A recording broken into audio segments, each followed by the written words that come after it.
اللهم صل وسلم وبارك على سيدنا محمد وعلى آله وصحبه وسلم. ازيكم عاملين ايه؟ يا رب تكونوا بخير. النهاردة هنعمل مع بعض تورتة سهلة جدا، وهنعمل برضو الدوناتس، وهنعمل قبات ان شاء الله بإذن الله هتعجبكم. اول حاجة كان معايا ربع كيلو من دقيق الاسبونج الجاهز، هحط عليهم ربع كوباية مية وثلاث بيضات، وطبعا هنحط الفانيليا ومعلقة صغيرة من محسن الجل بس، وهنضرب كل المكونات دي كده ببعضها لحد ما تديني القوام بتاعها يبقى متماسك، ما يكونش سايل، وتبقى لونها فاتح، مش هتكون لونها غامق، هتكون لونها فاتح بس. وبعدين هنضرب بقى كده. وكان معايا الصينية مقاس 18، طبعا الصينية تكوني مبطنوها الأول بزبدة، وبعد كده هتحطي ورقة زبدة كده في القاع بتاع الصينية بتاعتك، وكوني مسخنة الفرن على درجة حرارة 180، هتدخليها الفرن ساعة إلا ربع. بعد ساعة إلا ربع أو ممكن أقل، يعني على حسب. في فرن بيبقى النار بتاعته عالية جدا، يعني تكوني ظبطها على 180 بس بتكون عالية جدا كمان، فممكن تاخد أقل من كده، هي أقصى حاجة بتاخد ساعة إلا ربع بس. وبعدين بقى بعد ما ضربنا الخليط ده كله كده مع بعضه، هنحطه في قلب الصينية بتاعتنا. معلش سامحوني بس على صوتي ومتغير شوية برد. وكمان الفيديو طويل شوية، يعني انا والله سرعت الفيديو وقصيت فيه حاجات كتير جدا علشان ما طولش عليكم بس. فسامحوني الفيديو طويل شوية، استحملوني يعني. بس وبعدين بقى بعد ما حطينا الخليط بتاعنا هنفرده كويس جدا، هنسويه في قلب الصينية، وبعدين هتديله خبطتين تلاتة كده في الأرض، مش على الرخامة، أنا بأكد أهو مش على الرخامة علشان ما تتكسرش معاكي. وبعدين هتدخليها الفرن. في الوقت ده بقى الكيك كان في قلب الفرن، وكان عندي طبقة كيك كانت فايضة معايا من تورتة كنت عاملاها.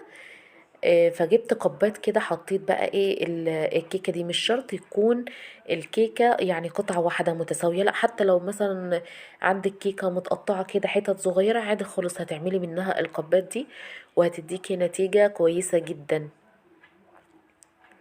زي ما انتوا شايفين حطيت اول طبقة كده من الكيكة، وبعدين هنحط عليها الخليط اللي احنا بنسقي بيه الكيكة بتاعت التورتة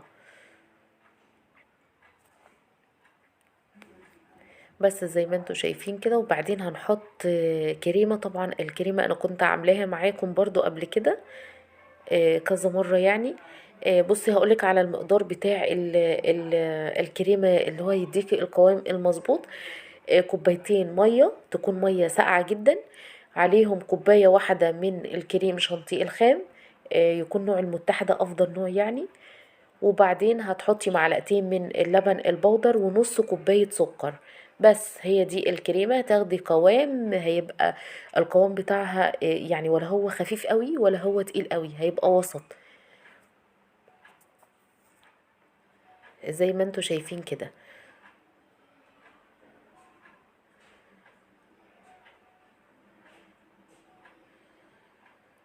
صلوا على سيدنا محمد عليه أفضل الصلاة والسلام. اللهم صل وسلم وبارك على سيدنا محمد. بعد ما نسويها بقى زي ما انتوا شايفين كده، هحط طبقة تانية من الكيكة. طبعا كان عندي طبقة الكيكة التانية دي زي ما انتوا شايفين قطعة واحدة، فانا بقطعها كده على اساس ان انا اخلي الكيكة في قلب القب تكون متساوية، يعني ما تكونش في حتة فيها وحتة ما فيهاش. وبعد ما نحط الطبقة التانية من الكيكة، هنحط كمان طبقة من الكريمة وتسويها برضو، بس مش عايزين ما تحطيش كريمة كتير لان لسه هنحط صوص كمان. لو مش متوفر عندك اي مثلا صوص فراولة او شوكولاتة، او مثلا او مربى الحليب، فتقدري ان انت تعملي القبات بتاعتك تكون يعني بالكريمة كده بس، وتحطي عليها مثلا شوكولاتة اللي هي الكريسبي الصغيرة دي، هتديلها شكل حلو برضو علشان ما تكونش مكلفة قوي معاكي. يعني مش شرط ان انت تروحي تجيبي آه، صوص فراولة مثلا يكون غالي، او تجيبي مربى الحليب غالية جدا، او نوتيلا او اي حاجة عشان تعملي القبات دي. اعمليها بالحاجة اللي متوفرة عندك في البيت. واكيد هتطلع حلوة. يعني اي حاجة انتوا بتعملوها من ايديكم تطلع جميلة، يعني ربنا يحسن ما بين ايديكم جميعا يا رب العالمين. بس حطيت بقى في القب ده، حطيت مربى الحليب. طبعا كنت خفاها شوية بمية سخنة بس، ولا حطيت زيت ولا حطيت اي حاجة خالص، عشان مربى الحليب يعني هي بتبقى تقيلة، بتبقى تقيلة جدا، فمش هينفع ان انا افردها على القب ده. فانا حطيت معلقة مية من مية السخنة علشان تفك معايا شوية. وبعدين حطيت القب التاني صوص شوكولاتة، والقب التالت ده حطيت عليه صوص من الفراولة. القب الرابع ده انا كنت بقول ان انا هسيبه كده ابيض زي ما هو، احط عليه كريسبي بس. في الاخر رجعت في كلامي وقلت لا، هعملها بصوص اللهم صل على سيدنا محمد، بصوص الفراولة بس. وبعدين جبت بقى الكريمة او شوكولاتة بيضة اللي متوفر عندك برضو، ممكن علشان ما تبقاش مكلفة قوي. فانت الكريمة اللي انت هتحطي منها بين الطبقات الكيكة، خدي يعني حبة صغيرين كده، هتحطي عليهم شوية من المية عشان تفكيها شوية، تكون سايلة شوية، ما تكونش تقيلة قوي يعني. هتعملي خطوط كده زي ما انت شفتيها، يعني نفس الشكل ده، او ممكن تعملي بقى الشكل اللي يعجبك انت، يعني مش شرط يكون الشكلين دول، ممكن تعملي الشكل اللي يعجبك انت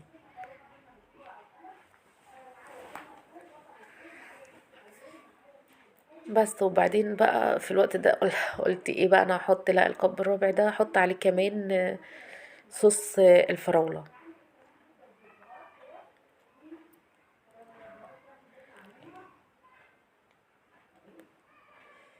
بس كده. وبعدين بقى هجيب الكريمة برضو، هحط برضو خطوط كده. بصي هي يعني عشان انتوا شايفينها هتقولوا ده بتقطع معاكي، هي ممكن تكون تقيلة، لا خالص، هي بس علشان انا ما كنتش متكية قوي على الكيس، فما كانتش بتنزل في كل حتة.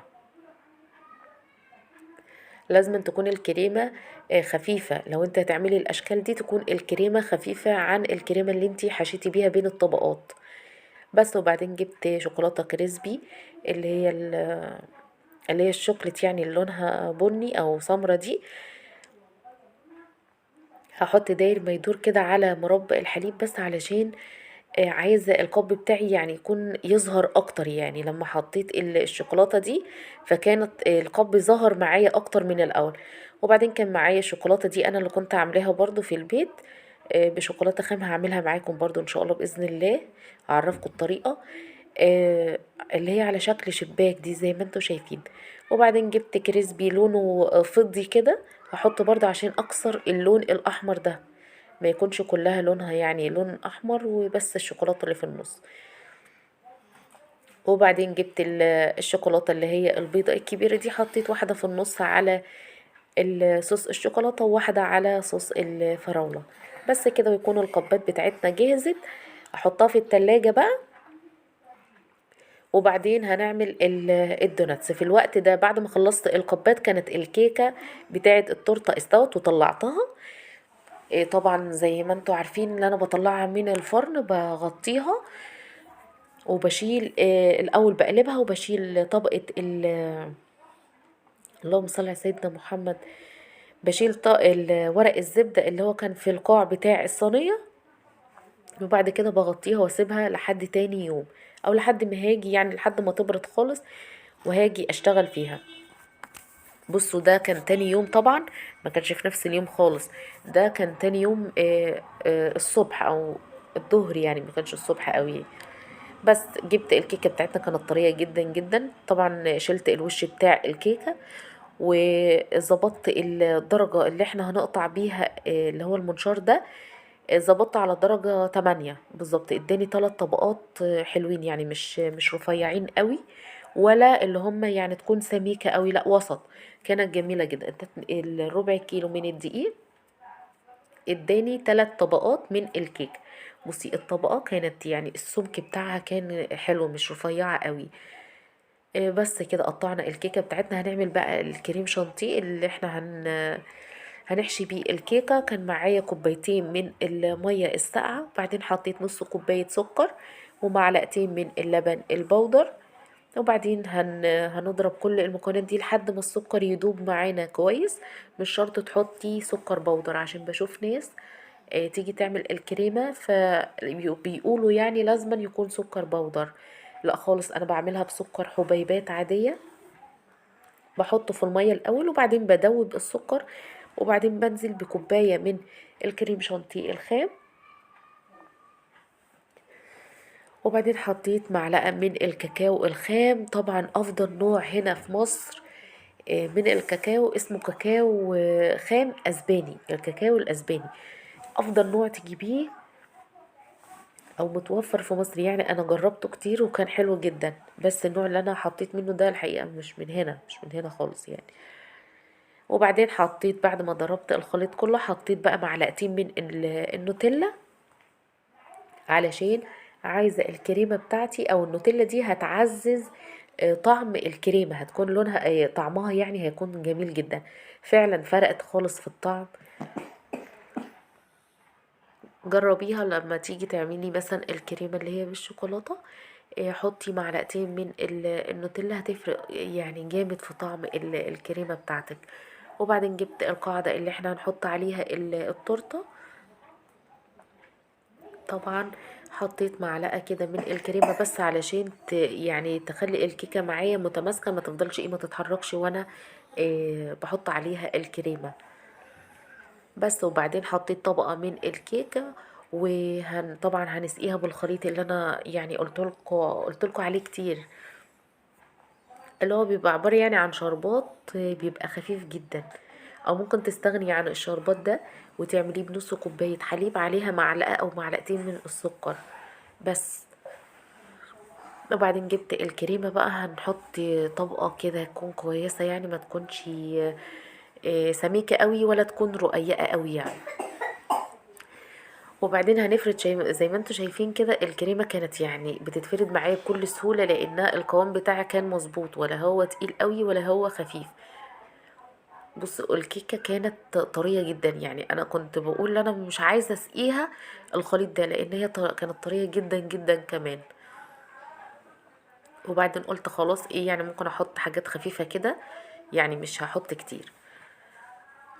وبعدين حطينا الطبقة التانية ديت، وبعدين هنحط الكريمة وهنفردها برضو كويس. الطبقة التالتة دي بقى انا بخليها القاع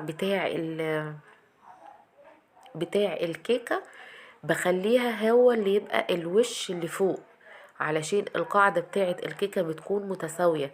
اكتر حاجة في الكيكة بتكون متساوية اللي هي القاعدة من تحت.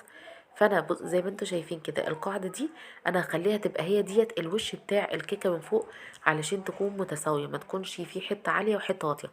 بس الامانة يعني الطبقات كلها كانت سوي واحد، ما كانش فيه حتة مثلا كبيرة ولا حتة صغيرة. واللي خلت الطبقات بتاعتي متساوية كده الحقيقة المنشار اللي انا قطعت بيه، لو متوفر عندك هتقطعي الكيكة بتاعتك كلها سوي واحد، مش هيكون فيها اي حاجة خالص. هتقطع يعني هيقطعها لك مظبوطة. اكتر ما انت تقطعيها مثلا بالسكينة، ممكن ايدك تطلع شوية تنزل شوية كده، انما المنشار ده بيقطعها لك كلها سوي واحد بس. وبعدين حطيت طبقة الكريمة التانية وهنفردها طبعا كويس. من الجناب من تحت كده انا مش هعرف اللي انا مثلا اوزع الكريمة كويس، فحطيت الكريمة في كيس حلواني كده، وبعدين هوزعها على الكيك. وبعدين بالسباتولا هبدأ اللي انا افرد فيها. لو مش متوفر عندك طبعا الامكانيات دي او مثلا الاسباتولا دي، او مثلا اللي هي اي حاجة بنفرد بيها او بنعمل بيها، عادي تقدري تتصرفي من اي حاجة يعني في عندك في البيت وتفردي بيها، وهتبقى حلوة ان شاء الله بإذن الله. يعني انا قبل ما ابدأ في اللي انا مثلا اعمل تورت او الحاجات دي وابيعها مثلا اونلاين، انا ما كانش عندي الحاجات دي خالص، وكنت بعمل تورته. عمرنا ما اشترينا اي تورته من بره. انا كنت بعمل في كل اعياد الميلاد اللي عندنا في البيت، انا اللي كنت بعمل لهم التورته، وما كانش عندي اي حاجه خالص من الحاجات دي، وكانت بتطلع يعني جميله جدا. فانت ممكن تعمليها، مش شرط يكون متوفر عندك الحاجات دي عشان تقولي مثلا انا هعمل تورته، لا انت ممكن تعملي تورته وهتطلع حلوه برضو، وما يكونش عندك الحاجات دي. بس انا علشان طبعا شغاله يعني في الحاجات دي لما تعمليها للناس غير ما انت هتعمليها عندك في البيت. يعني انتوا فاهميني؟ مع انها هتطلع حلوة برضو، يعني أنا كنت بطلعها انا في كام فيديو عندي برضو في القناة هنا. كنت عاملة تورتة وما كانش عندي اي حاجة من دي، كنت بعملها بالحاجات اللي متوفرة عندي في البيت، وكانت بتطلع يعني جميلة جدا في الشكل، وكانت مظبوطة. طبعا الاسباتولا، بصي اللي هي مشرشرة دي، عملتها كده زي ما انتوا شايفين من الجناب بتاعة التورته بتاعتنا. بس للاسف وانا بعملها كده الكاميرا كانت فاصله وانا ما خدتش بالي خالص للاسف يعني. وبعدين جبت صوص الشوكولاته، حطيته داير ما يدور زي ما انتوا شايفين كده. وبعدين هنعمل بقى وردات تكون كبيره شويه، مش هتكون صغيره، لان انا هعمل 4 بس.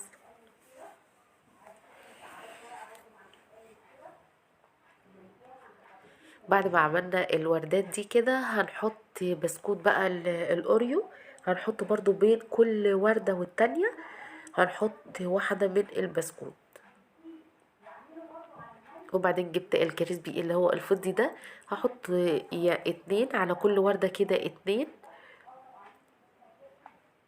وبعدين جبت الكريسبي اللي هو الصغير البني ده، اللي هو الشوكليت يعني، هحط في النص كده.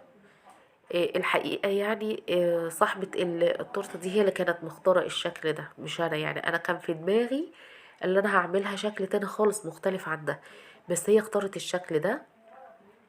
قالت أنا عاوزة زي دي كده بالظبط. بس الحقيقة هي شكلها رقيق جدا جدا، وكانت يعني شكلها تحفة. ألف هنا وشفا يعني اللي كان منها. بصي بقى في الوقت ده طبعا حطيت التورته بتاعتي في قلب التلاجة، وهنعمل الدوناتس مع بعض. كان معايا نص كيلو من دقيق اللي هو متعدد الاستخدامات، وكان معايا معلقتين من اللبن البودر، ومعلقتين من السكر، معلقة صغيرة من الخميرة الفورية، وكان معايا 2 صفار بيضة، وهحط عليهم الفانيليا طبعا. هنقلب اول حاجة المكونات دي كده مع بعض. المواد اللي هي الجافة دي هنقلبها مع بعض، وبعدين هنزل عليها ب2 من صفار البيضة.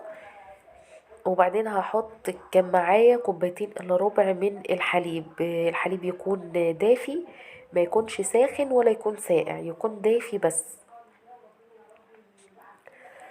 زي ما انتوا شايفين انا ما حطيتش 2 إلا ربع من الحليب كلهم، لا انا حطيت شوية، والشوية التانية اما اشوف العجينة اللي معايا، علشان انا معرفش نوع الدقيق اللي معايا يعني بياخد سوائل كتير ولا لا. حطي شوية شوية. بصي العجينة هتبقى ملزقة معاكي زي ما انت شايفة كده.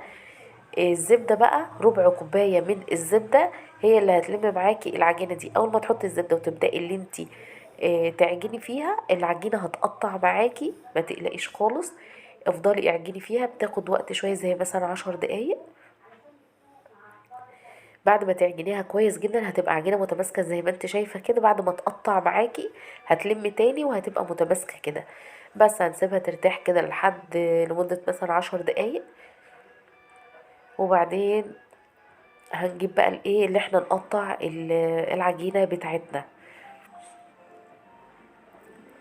طبعا لو متوفر عندك مثلا القطاعات بتاعة الدوناتس فهتكون افضل يعني. لو مش متوفر عندك، انا ما كانش متوفر عندي في الوقت ده القطاعات بتاعة الدوناتس، فاحنا هنتصرف برضو يعني. فجبت بقى العجينة فردتها زي ما انتوا شايفين كده، وهقطعها قطع على قدر الامكان تكون القطع كلها يعني قد بعضها. بس وانتي بقى بتلمي العجينة كده زي ما انت شايفة. لو حسيتي القطعة دي كبيرة مثلا عن التانية، فتقدري اللي انت تشيلي منها زي ما انتوا شايفين كده بالظبط. لو عندك ميزان هتقدري اللي انت توزني القطع بتاعة العجينة بتاعتك تكون كلها قد بعضها. يعني قطعة الدوناتس عشان تكون مظبوطة معاكي، ما تكونش كبيرة قوي ولا صغيرة قوي. تكون 50 جرام. 50 جرام هيديكي قطعة دوناتس حلوة يعني مش صغيرة. وبعدين بقى جبت بعد ما سبناها ما قطعناها وسبتها بس 10 دقايق ترتاح، جبتها فردتها زي ما انتوا شايفين كده. وبال بالقمع اللي احنا بنعمل بيه الوردات دي هنقطع كده، هنقطعها من النص بالظبط. بس تفردي كويس، ما تخليهاش، بس ما تخليهاش يعني ايه رقيقه قوي، لا احنا عايزينها يعني تكون سميكه شويه.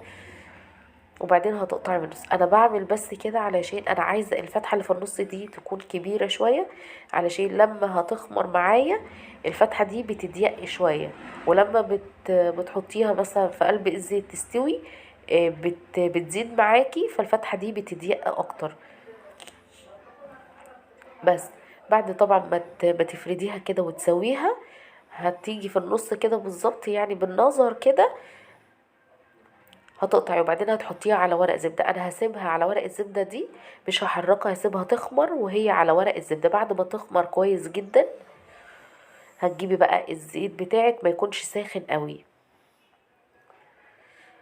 الزيت بصي زي ما انتوا شايفين يكون دافي، او يعني داخل اللي هو خلاص على اللي هو يسخن يعني، ما يكونش ساخن خالص. بس للاسف في الوقت ده النور كان فاصل يعني كان قاطع، فللاسف اللي انا هصور لكم كنت قايده بس النور بتاع الكاميرا. المهم هتحطي الدوناتس بتاعك بالورق الزبدة، مش هيحصل اي مشكلة خالص، ومفيش اي ضرر خالص. هتحطيه زي ما هو بورق الزبدة. اول ما الدوناتس بيبدأ ياخد لون من تحت، الورقة بتتشال معاكي بكل سهولة من غير اي حاجة خالص. ما ينفعش اللي انتي تحطي تشيلي ورق الزبدة من الدوناتس قبل ما تحطيه في الزيت. هتنزلي الخمر بتاع الدوناتس، واحنا مش عايزين ننزل الخمر بتاع الدوناتس، عايزينه يفضل زي ما هو. يعني هتشيلي قطعة الدوناتس كده بورقة الزبدة، هتحطيها في قلب الزيت. معلش سامحوني الفيديو بس طويل شوية، يعني انا اسفة والله على الفيديو طويل، بس انا والله سرعت الفيديو على قد ما اقدر، وفي حاجات كتير جدا يعني قصيتها من الفيديو بس عشان ما اطولش عليكم. بس ان شاء الله باذن الله الفيديو ده هتتعلموا فيه حاجات كتير وحاجات حلوة، وعلى ضمانتي لو جربتوها هتطلع معاكم تحفة جدا. جربوها اعملوها في البيت، احسن ما تشتريها من بره، يعني هتكون اوفر ليكي بكتير. بس بعد ما تاخد لون كده، لون ذهبي حلو، نبدأ اللي احنا نشيلها كده تصفيها كويس. وبعدين ممكن تطلعيها على مناديل مطبخ، وممكن تطلعيها كده على صينية عادية خالص، هي مش بتشرب زيت كتير قوي يعني.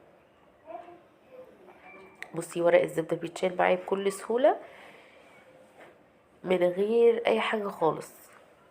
بس في الوقت ده كنت انا خلصت بقى الكمية بتاعتنا، ما حبيتش ان انا اطول عليكم. كان معايا بقى مربى الحليب، بعد ما طبعا الدونتس سيبته لحد ما يهدى بس شوية كده يبرد. وبعدين كان معايا مربى الحليب، ومعايا شوكولاتة بيضة او نوتيلا، وكان معايا شوكولاتة من الكاكاو.